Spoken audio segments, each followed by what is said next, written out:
On parle toujours des coccinelles quand les pucerons, mais il y a le chrysope.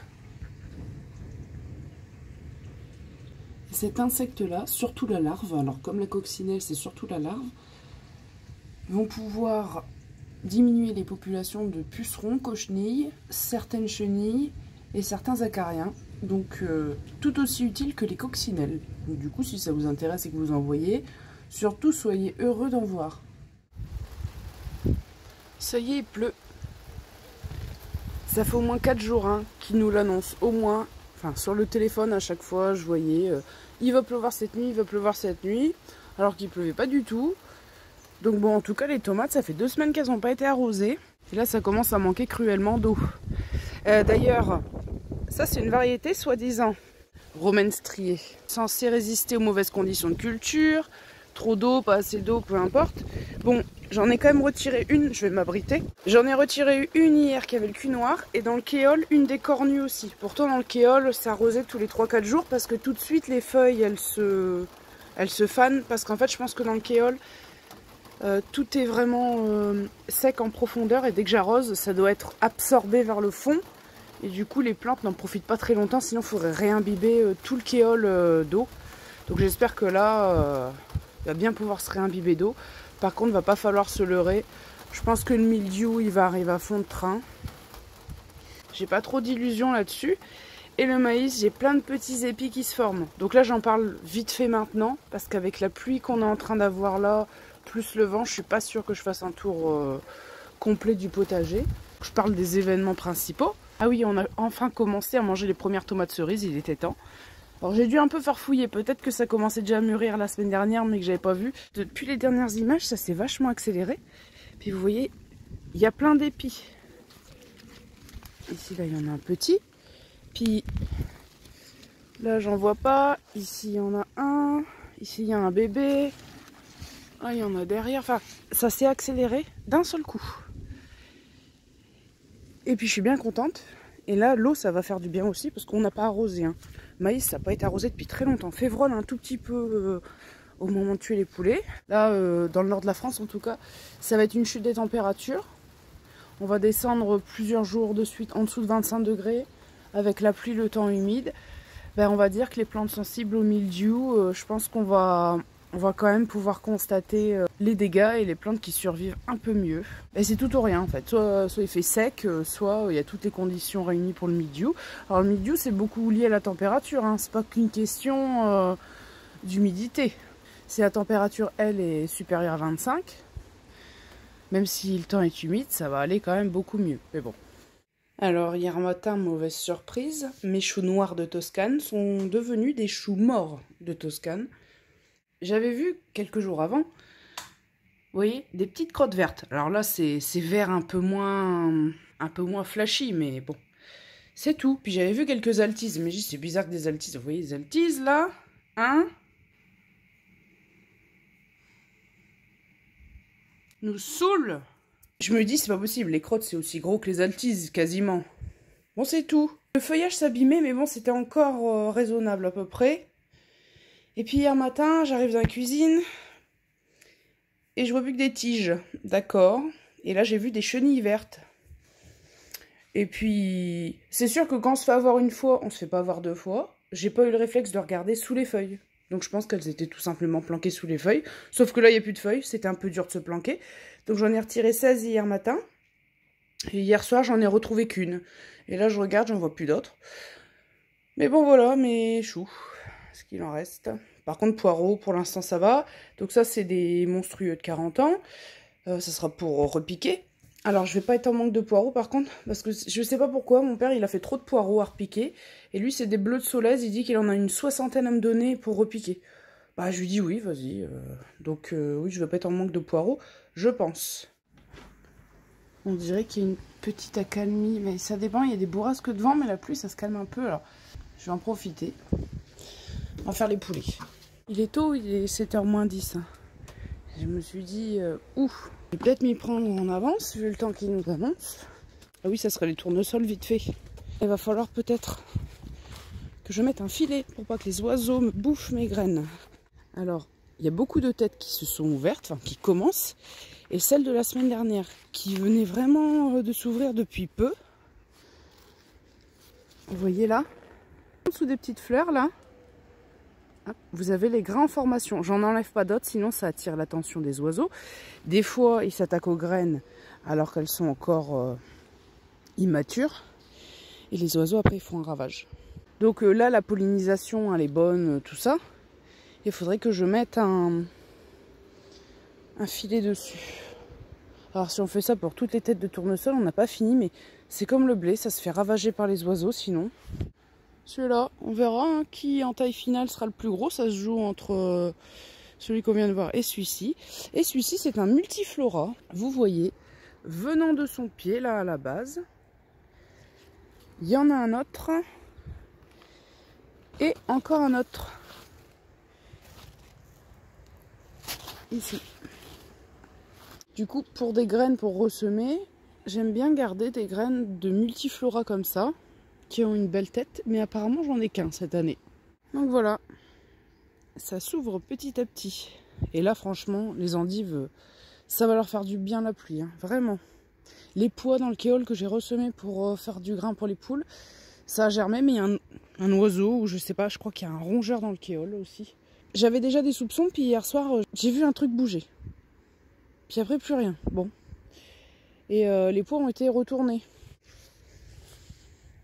Bon, ça n'a pas regratté. Vous voyez, ça, c'est des pois que j'ai ressemés, là.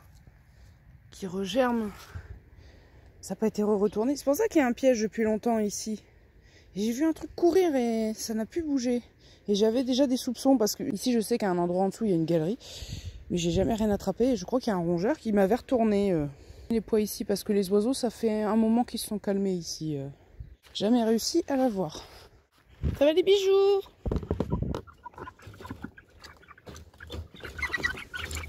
Bonjour.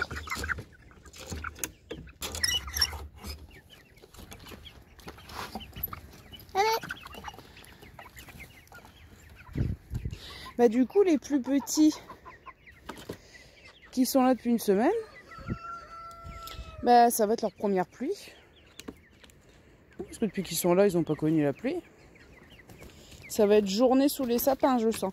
Oh, alors devinez comment elle s'appelle. Aïe. Ouh, tu es méchante. On dirait nounoute. Bah oui, mais j'ai qu'une seule main. Mon bébé. Tu m'en veux? T'es pas contente? Un bisou.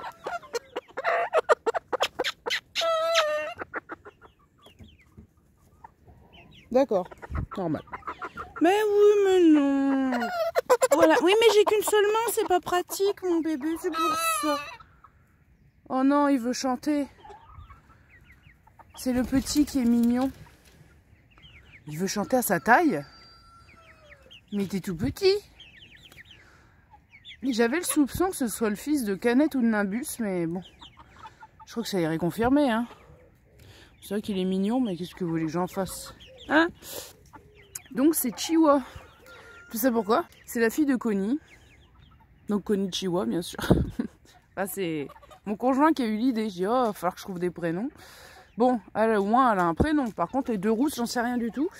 Puis vu le peu de proximité que j'ai avec, c'est un petit peu dur d'être inspiré. Caractère de cochon. Et montre-nous tes couleurs au moins. Ah, c'est furtif. Et je vais vous mettre à manger. Donc pas de bagarre entre les plus petits et les plus grands, franchement ça va. Je m'attendais vraiment à plus de friction que ça, mais ça se passe plutôt bien. Allez manger.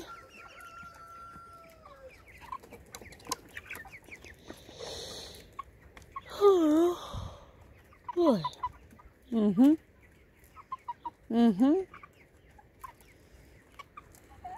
Mais il est bruyant parce qu'il fait comme les coqs. S'il trouve un truc intéressant, il chouine.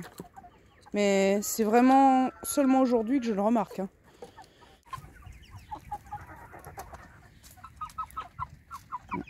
J'avoue qu'il est mignon, mais bon. Qu'est-ce que vous voulez?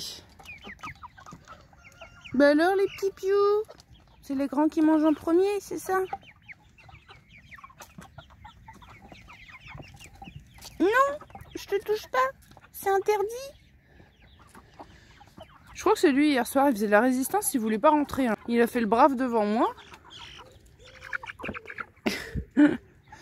Ah là là. C'est un des plus gros, des plus dodus lui. Hein. Enfin, parmi les miens. Ou bien même de manière générale. Mais par contre, ouais, avoir le petit qui chante déjà, ça m'étonne. Je trouve ça quand même vachement précoce. Et puis du coup, ça va se bagarrer, bien sûr. Donc je viens de vérifier. C'est début mai qu'ils sont nés. C'est au mois d'avril que j'ai mis les œufs à incuber. De la première fournée, ils sont nés début mai. Et début mai, on n'est pas encore début août. Et on a déjà un qui chante et qui devient mature. Alors là franchement, si précoce que ça, j'avais encore jamais eu. Là, je vous avoue, je suis pas folle, mais juin, juillet, ça fait même pas 3 mois. Alors là, bon.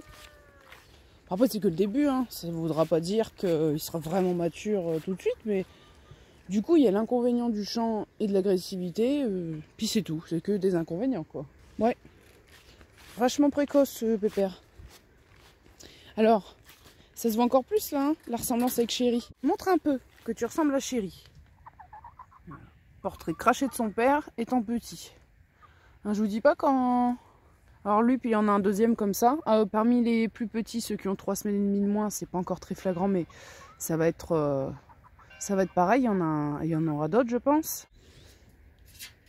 Bah, du coup, quand ça sera le moment des abattages, qui vont ressembler de plus en plus à leur père, ça va faire bien bizarre, je pense. Est-ce que j'en parle tout de suite de la ronce? Parce que j'ai peur qu'il y ait une grosse pluie, puis que ça soit compliqué d'en parler. Alors, donc celui-là, je viens de le bouger hier soir. Vous voyez, dans un pot d'efferalgan, peu importe. Hein, vous coincez une ronce, dont vous avez coupé l'extrémité, et vous plongez dans du vinaigre. Donc, le vinaigre le plus fort que vous trouviez. Donc là, ici, j'ai carrément trouvé du 20%. Mais du 12, ça fonctionne déjà pas mal. Du 12, ça a déjà fonctionné sur cette tige-là. Donc, en coupant le bout, en le coinçant dans un pot avec du vinaigre. Vous faites ça avec n'importe quel récipient. Le principal, c'est que le récipient, vous soyez à peu près sûr qu'il ne se renverse pas. Et puis, cette branche-là, qui a été faite en deuxième. Vous voyez, encore un peu de vert. Ça commence au niveau de la rainure. Ça devient marron au niveau de la rainure des feuilles. Vous voyez, là, au niveau des petites rainures, ça va devenir marron à ces zones-là, ça va s'étendre et ça va monter le long de la tige. La sève circule et quand elle fait le chemin de retour, elle prend du vinaigre avec elle. D'ailleurs, on voit le niveau de vinaigre qui baisse tout seul et puis ça peut contaminer la racine principale de la plante. D'ailleurs, par exemple, je ne l'ai pas faite à celle-ci et on voit que la coloration des feuilles devient un peu marron et moins jolie, mais je vais faire ça en insistant sur le plus de branches possible pour que ça maximise les chances de tuer cette ronce qui est malheureusement inaccessible. Dans des cas comme ça, c'est utile. Alors ça peut fonctionner apparemment sur du lierre et liseron, etc. Là, je sais plus du tout. Faudra que je regarde mes historiques et que je retrouve la vidéo dans laquelle je l'ai vue pour quand même porter crédit au monsieur de par qui je l'ai appris. Et puis surtout, ça sert quand même pour tuer une plante à des zones inaccessibles comme ça.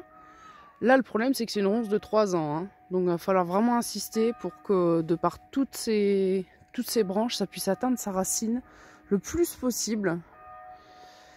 Et voilà. Prenez des extrémités de branches, vous coupez le bout, trempez dans du vinaigre, dans un pot où vous pouvez fermer. Alors ça, c'est pas toujours pratique, c'est-à-dire que quand la branche est trop grosse, votre couvercle il va se déboîter, ou si le bout de la ronce est trop tendre, il va se casser à chaque fois que vous avez fermé le couvercle. Je m'en sors à peu près quand même avec ça, mais c'est possible que des fois vous soyez embêté avec un pot d'efferalgan. Mais ça, c'est un exemple, hein. Vous prenez ce que vous voulez comme récipient. Le principal, c'est que ça tienne au bout de votre branche, ou sinon vous imbibez des morceaux de coton, etc. Mais bon, ça va être un peu plus compliqué. Le tout, c'est que le vinaigre, vous voulez pas qu'il se qui se déverse au sol ou qu'il attaque les autres plantes ornementales à côté des ronces ou du liseron que vous voulez traiter. Donc il faut vraiment éviter qu'il y ait du vinaigre qui se déverse. Donc d'une manière ou d'une autre, le tout c'est que la plante concernée, il y ait qu'elle qui soit en contact avec le vinaigre. Alors les seaux de graines fermentées ont été récurés, mais je ne sais pas si ça se voit. Et tous les abreuvoirs aussi. Donc les poules, elles en avaient 2 petits là, avec leur traitement contre les vers et tout. Elles sont repassées à un plus gros. Et l'énorme que j'ai, le problème c'est que comme il y a une des 3 pattes de fixation qui est cassée, je peux pas le transporter quand il est plein. Donc à chaque fois je suis obligée de venir avec un arrosoir et tout. Je me suis dit pour l'instant je vais prendre un plus petit, l'ancien du bâtiment des derniers poulets là. Et puis comme ça je peux le transporter plein. Bah vous venez? Allô? Vous venez? Oui? Allez, venez manger. Les petits, ils sont vite fait. Comme ils voyaient les plus grands manger les graines fermentées, ça a été tout seul. Alors que les plus grands, les convaincre par eux-mêmes, au début, bon. Wouhou! Vous venez manger? Eh bien, tant pis pour vous. Ils sont dans leur monde, hein. Donc ouais, au moment de tuer les poulets dimanche dernier, alors j'avais pas trop fait gaffe au premier, je pense que c'était vraiment parce que c'était le dernier que je vidais. Comment dire, les caïcoms étaient un peu gonflés, c'est peut-être pour ça que ça a attiré mon attention. Et j'ai vu des petits vers, donc je me demandais si j'avais affaire à des capillaires ou des étécaris, tout ça. Je pensais vraiment à des capillaires, mais c'est peut-être tout simplement des étécaris. Et puis en fait, ils sont super courants ces vers-là. Et on s'en rend très rarement compte. Tout petit, hein. C'est pour ça que je me suis dit, je vais récurer à fond tous les abreuvoirs, etc. Mais vous voyez, même chez des jeunes poulets, vous n'êtes pas du tout exempt des problèmes. Puis de toute façon, si le parcours est contaminé, qu'il y avait déjà ce problème-là avant, que je m'en étais jamais rendu compte, ouf. Il faudrait au moins que les parcours restent 1 an sans occupation. Et encore, ça garantirait même pas, hein, attention, hein, mais bon. Quand vous videz des bêtes, là, vous êtes vraiment sûr quand il y a des problèmes. Ça va toi, le précoce?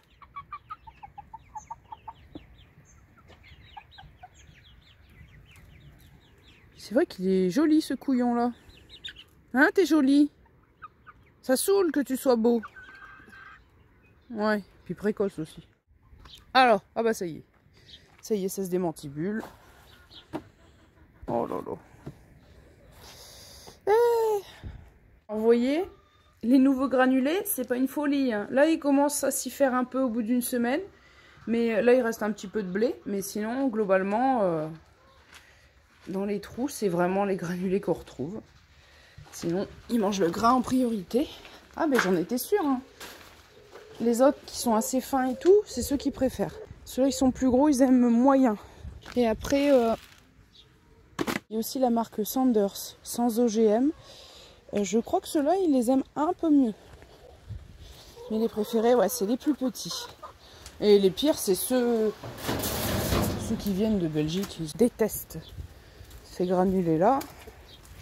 Mais oui, il faut vous y faire, mes bijoutes, hein. Il vous faut des protéines. Ça va être la folie, je pense. Allez, où?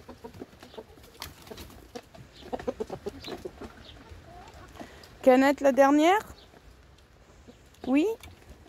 C'est pour ça que je dis le petit coq, c'est soit le fils de Canette ou le fils de Nimbus. Ah ouais, je sais pas. Ah, je vous avais pas montré. Les poulets dans leur enclos, ils ont une mangeoire de grit. Parce que quand j'ai vidé... Coucou. Hihi. Ah, vous allez me suivre, mais j'ai rien. Un bout de plastique. Super. Faut vraiment que je coupe tous les drageons, tout ça. Comme d'hab. Ce pommier-là, ça va. Les pommes qu'il y a. Par contre, l'autre là-bas que j'avais scalpé et tout, il n'y en a que 5. Hein. Puis d'ailleurs, c'est marrant de voir le cerisier commence à repousser. Ces feuilles, on le distingue, hein, toutes les branches qui ont repoussé, c'est celles qui font des grosses feuilles là, tout autour. Le pommier, sa taille hors saison, ça a l'air d'aller. Puis du coup, comme il a que 5 pommes sur lesquelles se concentrer, bon, elles ont l'air de bien grossir du coup. Mais bon, voilà. Celui-là, ça va.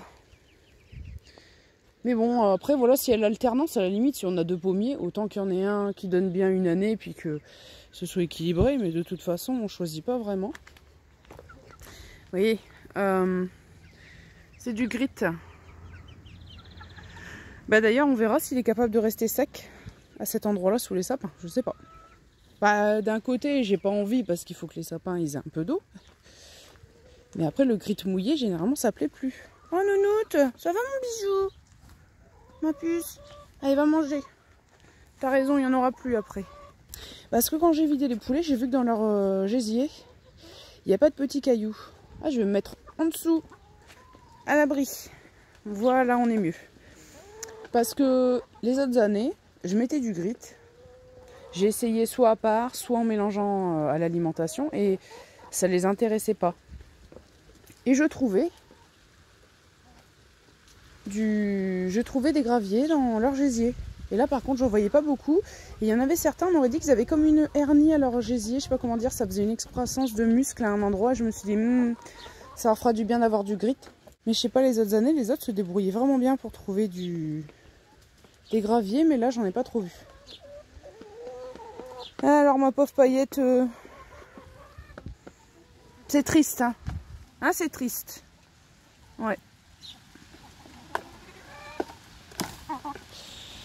C'est triste. Mais je me demande si... J'en sais rien. Commence pas à nous faire une mue en plus. Je me pose des questions. Hein. Ah oui, bah c'est le branle-bas de combat, il pleut. C'est la panique. Qu'est-ce qu'on fait? On va à l'abri, on va pas à l'abri? Bah oui, mais bon. Faut bien qu'il pleuve des fois aussi. Bah ouais.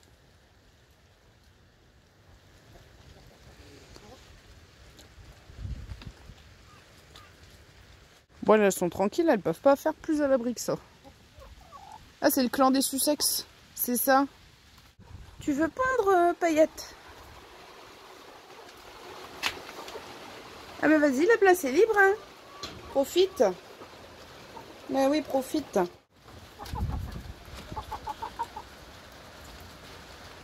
Ah, j'avais cru que c'est plus mal repoussé à Page, mais j'en sais rien. Ah, j'espère que ça repoussera un jour, hein. Commence à en avoir marre là. Ras-le-bol. Bon, on va aller voir les cailles parce que là ça y est, il pleut. Hein. Bonjour. Ça fait du bien de plus voir la grille ici. C'est gazouille. Bon, l'ambiance est calme. Bon, les œufs, je suis toujours à 1 ou 2 par jour. Ça, par contre, ça n'a pas changé malgré l'augmentation de protéines. Bon, de toute façon, je pense que cet hiver, je m'embêterai pas. Hein. Il n'y aura plus les poulets de chair, tout ça. On va retourner uniquement sur de la miette poussin. Mais bon, là, granulés poules, de toute façon, je les termine. Mais je sais même pas si j'ai... Peut-être pendant quelques jours pour voir. Mais les nouveaux granulés poules, qui plaisent déjà pas aux poules et qui sont plus gros, je sais même pas si j'ai envie de leur proposer. Là, en ce moment, c'est 3/4 miette gibier. Donc 23,5% de protéines, ça va. Et puis après, granulés poules, les anciens, ils étaient à 16%. Donc niveau protéines, on est top. Hein, quand bien même.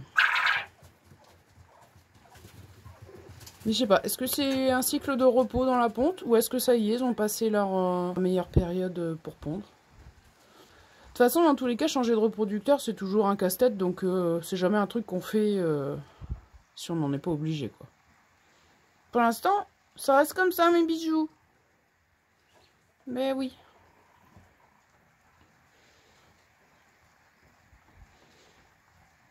Et vous voyez, quand elles sont toutes planquées, on voit plus personne. Hein.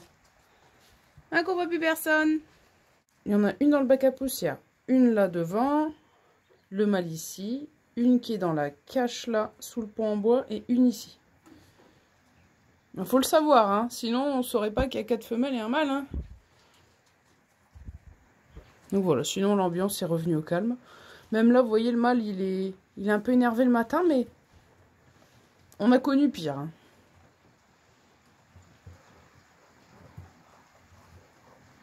Donc eux, j'ai mis un traitement préventif contre les vers au cas où, hein, par contact indirect, on ne sait jamais, mais que à base de plantes, c'est tout. Parce que bon, à la seringue, si vraiment je constate un problème, quoi. Sinon, ça va encore être la galère. Bon, même voilà, ça y est, il pleut. De toute façon, il fallait de l'eau. Hein. Après, bon, bah, c'est sûr que si les températures descendent en dessous des 25, il faut s'attendre à avoir du mildiou. Il n'y a pas de secret. Alors, apparemment, le mildiou qu'on connaît le plus, c'est le mildiou qui se transporte par voie aérienne. Apparemment, il y a un deuxième type de mildiou qui existe depuis une vingtaine ou trentaine d'années. Je ne sais plus, je crois une vingtaine d'années. C'est un agriculteur qui me l'a dit. Et apparemment, celui-là, il résistait l'hiver dans le sol. Ça serait celui-là le plus embêtant. Est-ce que ça expliquerait qu'en 2021, le mildiou que j'avais eu sur mes pieds de tomates, au lieu de contaminer le feuillage d'abord, et petit à petit la plante en dernier, les tomates, le feuillage était impeccable. C'était directement les tiges centrales qui étaient devenues marron. Mais le feuillage, il était a priori intact. Donc, je sais pas du tout. Apparemment, il y a deux types de mildiou. Je répète ce qu'il m'a dit. Hein. Bon, bref. Et puis bon, bah, il confirmait que la bouillie bordelaise, c'était du poison. Bon. Que voulez-vous que je vous dise? Le bicarbonate savon noir, machin. Bon, savon noir, c'est plutôt pour les insectes. Bicarbonate de soude, le problème, c'est que ça se rince à chaque fois avec la pluie. Et je crois que quelqu'un avait dit, dans la section commentaires, mais je ne sais plus de quelle vidéo, une fois, chez un grand youtubeur, il avait dit du purin de feuilles de tabac. Je crois que c'était contre le mildiou qu'il avait dit ça. Mais bon. On est quand même généralement un peu impuissant. En tout cas, il faut de l'eau, puis c'est tout, puis on verra bien. Allez, à plus.